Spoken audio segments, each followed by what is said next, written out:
Okay, perfect. So we're on to our panel, and this is going to be our first panel of Oakland VegFest in general. So you guys are a part of history right now. Congratulations. And our panel, we're introducing two dynamic people who have deep roots in the Bay Area and in vegan culture.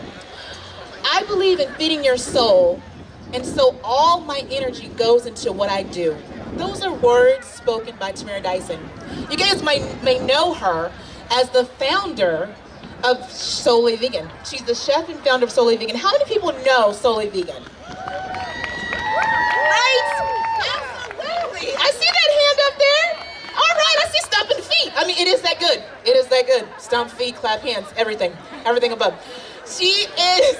That is the first and only soulful vegan restaurant in Oakland, which I absolutely love. She started her vegan journey from a passion instilled by her grandmother. She launched her self-funded restaurant in Jack London Square, in case you guys don't know where that is. Jack London Square, right over there at 301 Broadway. Go check it out, Souley Vegan. She is proud to present my favorite vegan restaurant on the planet. I absolutely love it.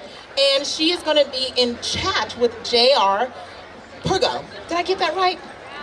Pugao. There we go, JR Pugao. So JR Pugao is the founder at No Worries Cuisine. You guys heard of No Worries Cuisine? Yes. Yeah, you have. Absolutely. So JR is the chef and pioneer of a Filipino vegan cuisine and is approaching his 20th year in business. Now, I will tell you, 20 years in the restaurant business is not easy. It is not easy at all, so we should definitely salute that. And he's gone from catering to brick and mortar to a food truck to back to catering. And he is basically, his goal in the vegan community is to make vegan food that is familiar with your everyday life because he wants you to enjoy it and not think of it as vegan food. He likes to think of it as what I call food. I know, it's crazy, right? I just call it food. I don't even call it vegan food. And his passion is for the environmental restoration through veganism, runs deep, and he loves to smile and waves at dogs. He loves to do that. I saw it. I actually saw him do that. It wasn't just his bio. So thank you so much. I want to welcome you to the stage, and come on up. Yeah, come on up. And they are about to begin their panel discussion. Thank you so much, Tamearra and JR. And you can have that mic. You guys can have it.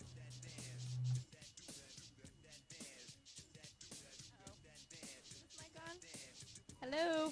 Can y'all hear me? Kind of? Okay.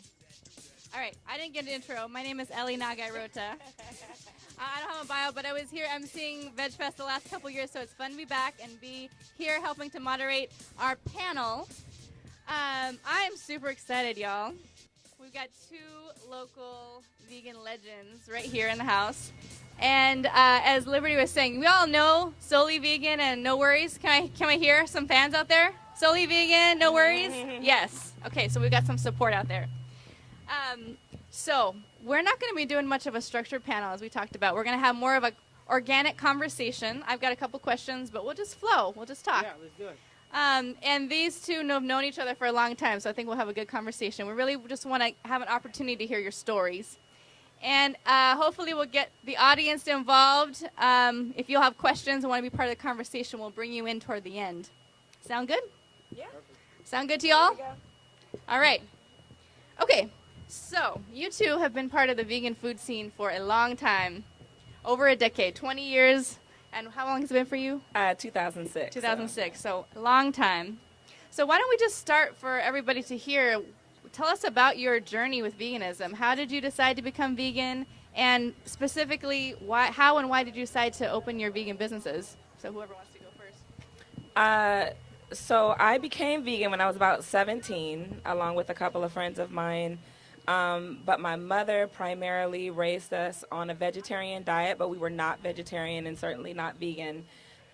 So when I actually made the choice to go vegan, it was when I was eating a piece of chicken and I had this epiphany that I was eating meat off of a bone. And that just didn't set right for me. So I told my mother, I said, Mom, and we didn't call it vegan, back then when I was 17. I said, Mom, I'm not doing any meat. I'm not eating any meat or dairy anymore, because at that point I had turned vegetarian first and then vegan. And her response was, cool, me too. And so my mom is phenomenal. Wow. Yeah, that's why I have all these piercings. Is that in an my face. amazing mom or what? That's amazing. My mom is great. Yeah. So she, so anyway, so yeah, so, you know, it was only later that I learned about, you know, animal cruelty and, you know, the environment, et cetera, and how imperative it is to, you know, just keep a clean diet and a clean environment and well-being. But yeah, initially that was my reason for, you know, going vegan and not having, like, I've never had a steak and certain pieces of meat that are common to the average person I've never actually had. So when I made the decision to go vegetarian and then vegan, it wasn't too difficult for me. All right. You want to share your journey with veganism? Yeah. How you guys doing? Really happy to be here with Tamearra. The Oakland VegFest has been an amazing event, mainly because for no worries, we're always a vendor here. Our food truck is usually parked in the back serving folks, and so I'm happy to be here to share. I originally first became vegetarian when I was 16 years old, and the primary reason was because my mom had a heart attack, and at that time, you know, the doctors told her it was stress and diet related. Now, I don't know if y'all folks can tell, but I'm Filipino. Yeah. Woot! But in our culture, it's a very meat-heavy and, you know, sometimes unhealthy, but hella delicious food culture, but sometimes unhealthy. And so the doctor told her it was diet-related. And, you know, honestly, it was a way to just be like, Mom, I'm trying to get you healthy, so we're all eating vegetarian. And I told her I was vegetarian, and I was trying to force her to cook vegetarian. And so for a few years, she would cook 2 different meals, like one for me and my brother, because he was vegetarian too, and then one for my dad and my other brother, you know, but eventually the reality is it became normalized in my family, which is one of the biggest things for us that, you know, that I'm proud of. You know, my family knows about plant-based eating, and we know how to eat healthy. And so, you know, we went from being Filipino, only knowing our food, to eating healthy. And, you know, for me, you know, environmentalism and it being for the animals came later, but initially it was for my family, it's for my community, is because I want us all to be healthy. Yeah, that's amazing. And yeah, all right, round of applause for that. What I'm hearing is like how much family is a part of your journey toward veganism, and I can imagine also when you started your business. So I'm curious if you could speak for both of you about, so you became vegan, but where did that piece of, we were talking back here, we started our panel like 20 minutes ago back here with a conversation, but that takes like a big leap, you know, a leap of faith, a leap of love to start a business, period, but really to start a vegan business. Tell us a little bit how you decided to do that and how that came to be. So I grew up watching my mother cook these phenomenal buffets of food, which for the family, which normally happened when we were living in my grandfather's house. And so she didn't have to pay, you know, rent. And so she would spend her money, you know, on the holidays and cooking for the family. And ironically enough is that most of the buffet would be vegetarian except for the meat options. We didn't have anything. We didn't have anything. But what she was and what she is just this phenomenal woman of love. And you tasted it and you felt it through her cooking. I felt it through her embrace. But growing up watching her express herself in that way, because she couldn't give a lot, but she could cook. and giving herself in that way, just I absorbed it. And I learned to actually cook when I got pregnant, and I said, okay, I have to cook now. I have to cook, and I was already vegan. So I got in the kitchen, mixing my spices, and, I like to do that, mix my own spices, and all of it's, Creole. Folks were telling me that, oh my God, I can't believe that this is, vegan, you can cook so good, blah, blah, blah. And so it was several years later that I felt like I had something to offer the world, because I believed in how I ate. I believed in just being clean, and it was just something that became who I am. And so with that, I was in the medical field, a few prerequisites away from nursing school. And I remember when I told the physicians and the nurses that I worked with that I'm going to quit my job, quit school, and start selling food at the farmer's market. They said, we thought you were smart. We don't think that anymore. But anyway, I believed in what I did, and I lost absolutely everything behind it. I got evicted from my apartment. My car got repossessed. I was walking down to Chinatown to get tofu, carrying back 5 cases because it was what I believed in. So I lost everything. I risked absolutely everything to pursue what I believe in, and it's still what I believe in. And I swear to God, it's the most fulfilling, because like we were talking backstage, it's not lucrative. It's not a lucrative business to be in, but it's so fulfilling.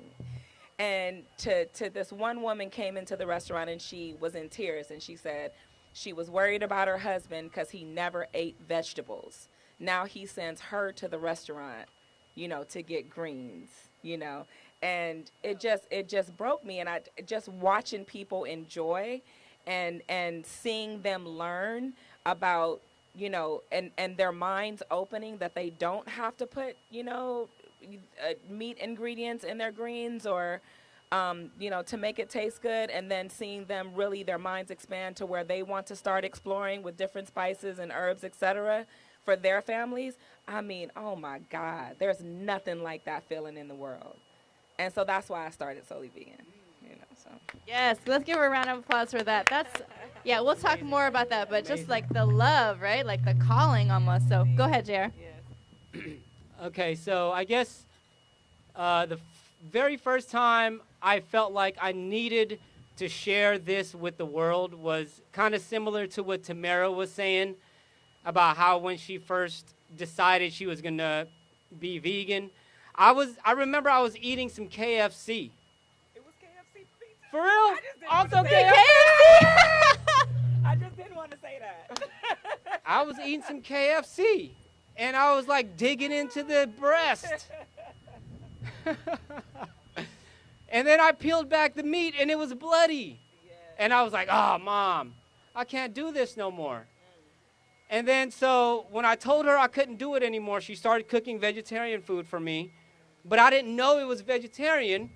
So she cooked this dish, apritada, which is actually became one of my famous dishes. But she cooked this dish, and there was chicken in it, what I thought was chicken. And I'm this teenager, and I'm like, Mom, I told you I'm vegetarian. Yeah. Mom.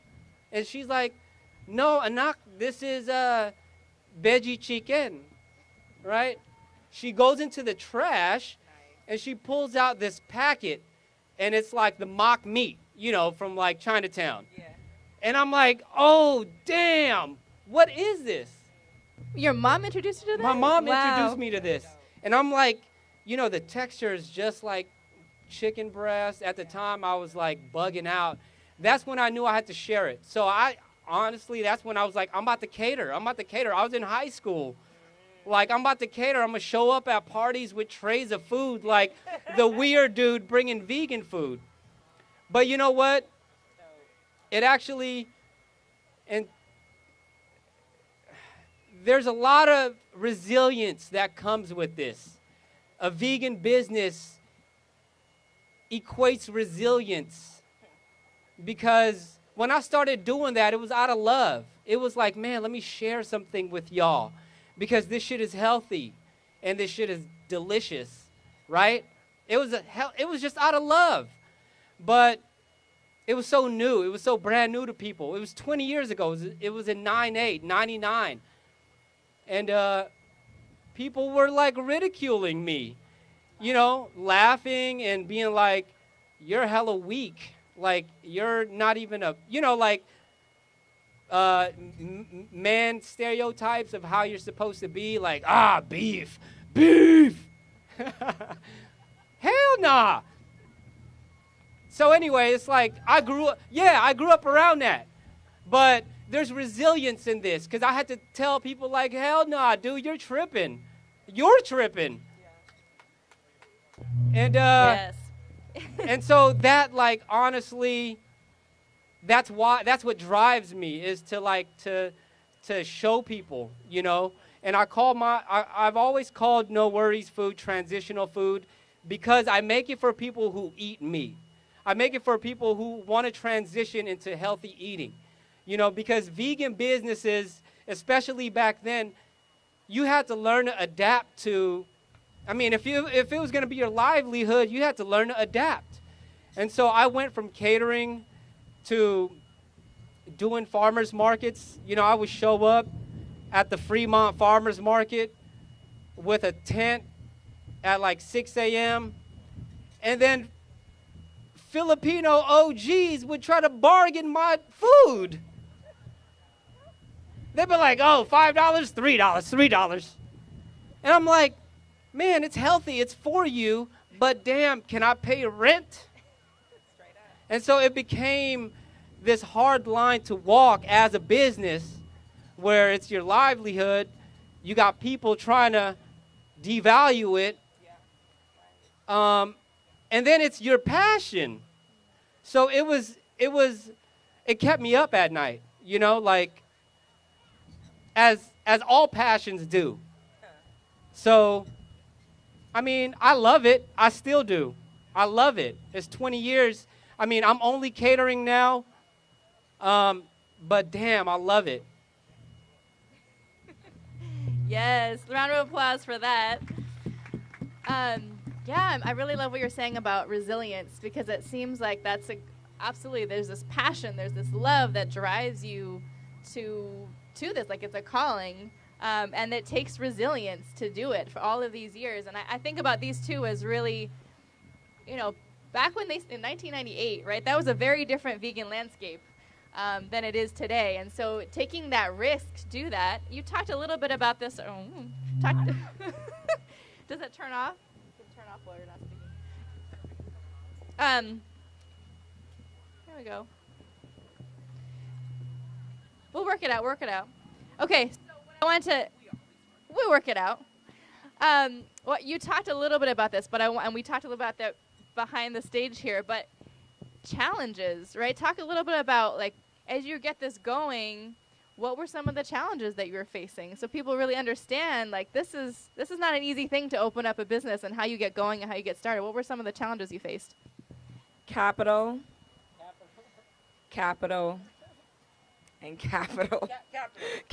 Money. That's money. You know, I left my job and left everything, single mom. And like I told you, you know, I mentioned before, you know, I got evicted, my car repossessed, lost absolutely everything, had to sleep in the restaurant, you know, sometimes. And so, you know, when Jay talks about resilience, you have to love it. You have to love it to be able to endure, you know. And, you know, when I opened up Souley Vegan, I had $20-something in the cash register that my sister put in there. I had one pair of pants that I had to wash every night. I had nothing. I had absolutely nothing.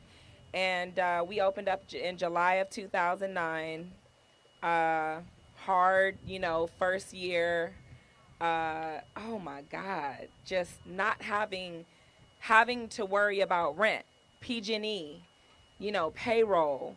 There were times when I couldn't afford staff, so I was a front counter person, the cook and the server and the busser, you know, and just everything. And, you know, off 2 hours sleep because you got to get in there. You got to have enough time to prep. Afterwards, you got to have enough time to clean, it's an amazing experience, but it's definitely not for the weak. And you have to have the passion for it, just like Jay said, just like any other passion that you have, you're gonna have to fight for it. You're gonna have to fight for it. And that's what it's been. It's been me, fighting for Souley Vegan. I love Souley Vegan. Souley Vegan has helped raise me in so many ways. The experience has just been phenomenal, just learning about people and just embracing. And when I get my guests that come in and they want to give me a hug, oh my God, like I'm mushy. That's everything to me. We all want to give you a hug. We all love Souley Vegan, right? We love Souley Vegan. That's everything to me. It justifies our existence, And it's been an amazing growth experience. And I just look forward to being able to give more of myself because of this experience. As I grow as a woman, as a human being, then I'm able to share my experiences with other people and maybe help them, where I didn't necessarily have it, and it's, oh my God, just sharing. I'm all about it. And I feel like I have more to share because there's so much that I've endured and overcome.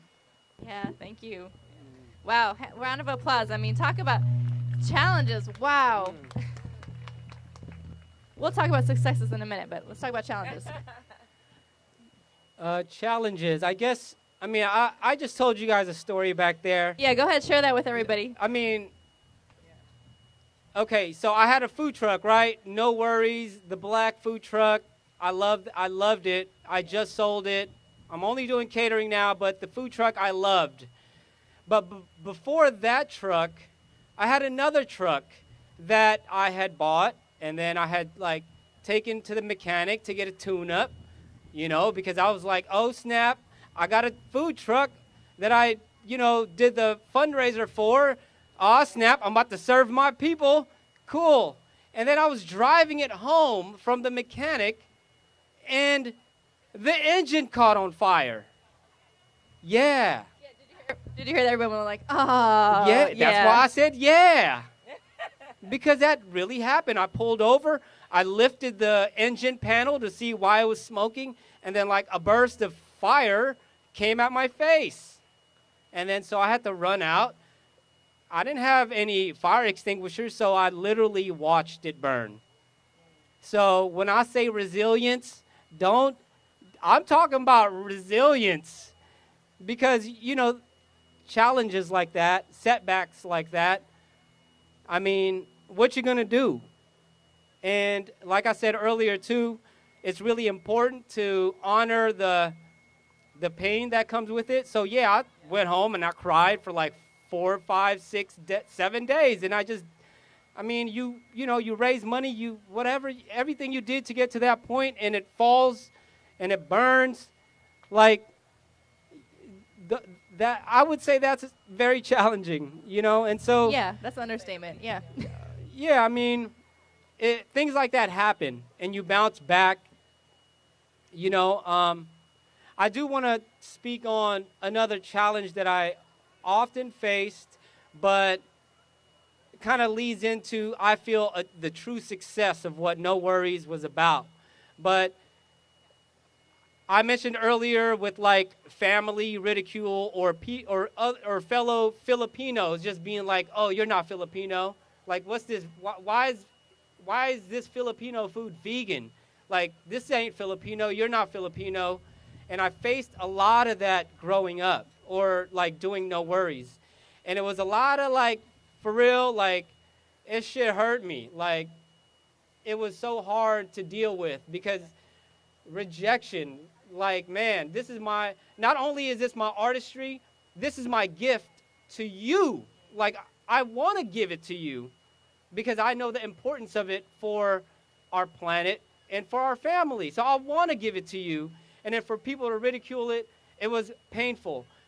However, today, man, I walk around, usually I'm working, but I'm able to walk around and enjoy people.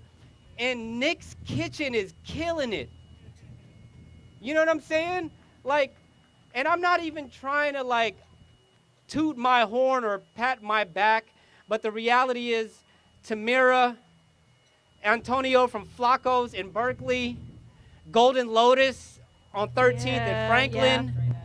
That's Mexican food, soul food, Vietnamese food, Filipino food, all vegan, doing it for 15 years plus. Yes. And Nick's Kitchen is out there killing it. So you know what? I'm hella happy. That's that bigger picture that, man, that's why you do it. That's why I do it. So yeah, I may not have the truck right now, but I'm happy with what's going on. Yes, absolutely. Yeah, you want to give a round of applause for that, for sure. So you started talking about this. I mean, the fact that you've been around as long as you have is a huge success and something to celebrate. Seriously, like a round of applause for that, because that through all of those challenges, being evicted, like sleeping in the restaurant, your truck getting burned out, like through all of that, you're still here, you're still going. So that's a huge celebration in and of itself. And what do you think, like, what do you attribute that to? I mean, I think I heard because you so believe in this, but what else do you contribute your success to for still being here and still doing this and still going? I think that in being taught, just watching my mother and my grandfather, those two individuals specifically. I never saw my grandfather in regular clothes. He was from Louisiana, and he was a very simple man. You don't work, you don't eat. That's it. There's no in between. My mother, I watched her go to work every day, a job that she hated, where she was disrespected. And I just remember looking at her, and I never remember seeing her. She wasn't happy too often. You know, we have a lot of stuff in our history, in our family history. So, and my one desire since a very, very young girl, I had a lot of fire, and I felt that I was the protector of my mother. And one of the things as I was growing up, watching her, I wanted to take care of her. I wanted her not to have to go to a job that she was disrespected. You know, I wanted her not to have to do that. And she's in the mirror, and I just remember her, you know, curling her hair and putting on her makeup, getting herself together, trying to pull it together to go here to this place where, you know, she just wasn't treated well. And I hate it. It hurt me to see that, you know. And I'm sorry, what was your question? We're talking about successes. Successes, okay. So I was, right. So watching my mother and my grandfather, they had impeccable work ethic. So I think that coupled with the energy that I already seem to have been born with, and just trusting in the universe and trusting in myself, and then being able to have that endurance and trusting in myself and my beliefs enough to say, okay, everything is crumbling around me, absolutely everything, but I believe in myself and what I'm doing enough that I'm going to see it through. Yeah, thank you. Yes. Yes. Round of applause. That's real. That's very true. I mean, I'll piggyback off of that. Trusting in what you believe in, what you're passionate about, but, you know, in that same breath, like you said, I mean, the 20 years wouldn't have gone this long if my dad hadn't helped me out at the festival. You know, my mom didn't loan me some money on the side. You know, my younger brother, you know, finding a restaurant space for me. You know, my older brother pushing it to the masses and cooking with his students. You know, like, family is crucial, man. Like, this thing don't go without people behind you. Like, I'm here representing it because they believe in my passion, and that is enough for me to just, man, y'all showing me this love. Let me make sure I do my best, try as hard as I can, feed as many people as I can. I mean, it doesn't go without family. And, you know, like, our families become our backbone. You know, it's our passion, but they help keep us going. Yeah. Yes, thank you. Hugging mama. Absolutely. Much gratitude for folks that are behind us that support. So we got to wrap up pretty soon, but I want to ask this question because this is something I think for me that's really important, being vegan for so long and being a person of color. There's this, as you well know, there's a commonly held perception that veganism is for white privileged folks, that it's like a luxury. And I'm curious, from your perspective, particularly here in Oakland, how does that feel true, or how does that not feel true? It just made me think of this YouTube video that was going around years ago, and it was called "Shit That People Say to Vegans." And one of the things that stood out to me was, and it was hilarious, by the way. You should look it up. It's hilarious. But anyway, one of the things that stood out to me was that she says, one of the questions was, aren't vegans supposed to be, and she looks the person up and down and she said, skinny? That stood out to me. You know what I'm saying? I have hips and weight, and even when I'm at my thinnest, I'm very shapely. I think that many people now have to embrace the change, because vegans are coming from everywhere and every culture and different shapes and sizes and colors and beings and thoughts and actions and energies. And I mean, come on. You know what I'm saying? Come on. This is nothing new. I mean, you know what I'm saying? And then even, like I said, myself, you know, I turned vegan when I was 17, vegetarian when I was 16, but then my mother was already giving me this growing up. I'm a black woman. You know, so I think that it probably takes more education, because I think that where people often fall short is a lack of education. So probably get out there and just expose yourself to things like this. It's multicultural. You know, it's a beautiful sight. And I like that my restaurant actually represents a space like that, where you're going to come in, you're going to see everybody of every different nationalities and backgrounds and cultures, and it's a melting pot, you know, and like the gumbo, exactly, it's gumbo. That's like me, I'm gumbo, exactly. Does that answer your question? Yeah, all right. Thank you. I guess to answer that question, I guess in Oakland, maybe a little less true. You know, like I said, like I mentioned, there's Golden Lotus, there's Antonio's. You know, I've eaten at Tamearra's Farmer's Market hella long ago. So I guess as far as options, I feel like I know where to go, and that's because I educated myself.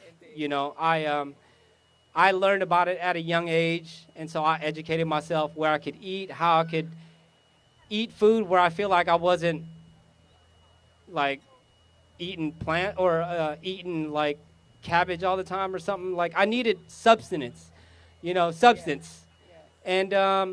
And so as far as options, where to eat, I feel like I knew where to go. But the experiences I had with my community, or, you know, I would say my community, I was pretty much excluded as being vegan or being vegetarian. And so, again, it does take education, because even with the Philippines, you know, when you look back, indigenous cultures, we knew how to be one with the planet. Like, we eat with the planet. We know how to recognize plants, eat plants. You know, whatever comes with the season. And heal yourself, exactly. In the indigenous Philippine culture, that's how we do it. And so it's not lost unless you're lost. And I'm not even saying you or you or you or you. I'm just saying in general, educating yourself as to what it means. And I'm going to be for real. Right now, we actually need to do it, because our planet's in danger. And that's something people maybe don't want to hear, can't hear, but this whole vegan movement, it can't be for one people. We all need to do it. We're all in danger. And so it's kind of like, man, it may be categorized as for the elite, for white folks, but the reality is the more we normalize it, the more we just are, the more you do you, the more I'm out here talking about it, the more it's going to be regular. This wasn't like this 4 or 5 years ago. So, and look, I mean, it's a heck of different colors out here. You know, so no, it's not for white folks. It's not for privileged folks. This is for me. This is for you too. Can I just add one thing to that too? So I think that part of the reason why Souley Vegan has been just like a community space is that we welcome everybody. And I stress that like to my team all the time. I'm like, I love the people that come through here. Like, I am not, just understand what, you know, what this is. This is a love relationship. Like, when we sold food at the farmer's market, I would have folks that said, Tamearra, you know, I'm not coming to buy anything today, but I just needed to give you a hug. I mean, come on. I said, I love the people that come through here. We welcome everybody. The curious, the longtime vegans, the doctor said you had to change your diet, so you come to see what this is all about. You know what I'm saying? And oh, never mind. I won't tell that story because it's potty mouth. But anyway, we're a melting pot of just welcoming everybody. Yeah, thank you. I speak very honestly, but I'll. Well, thank you. We're basically out of time. So what I'm gonna do is, if anybody has any questions, we have a chance to get you all to ask questions. I'm wondering if you two are willing to hang around over here. They'll be by the stage if you want to come up and ask them some questions. Any last minute shout outs, plugs, closing thoughts before we say thank you and close. Just work on, this is going to sound so corny, but let's really work on just loving each other and just being open and just being here for each other. And just, it's such a great feeling when you're able to just give of yourself and share of yourself. And not everybody's going to give it back, and that's totally okay. You know, the universe, I believe, supports that. And I believe that that's why we're here, is to help each other grow. So.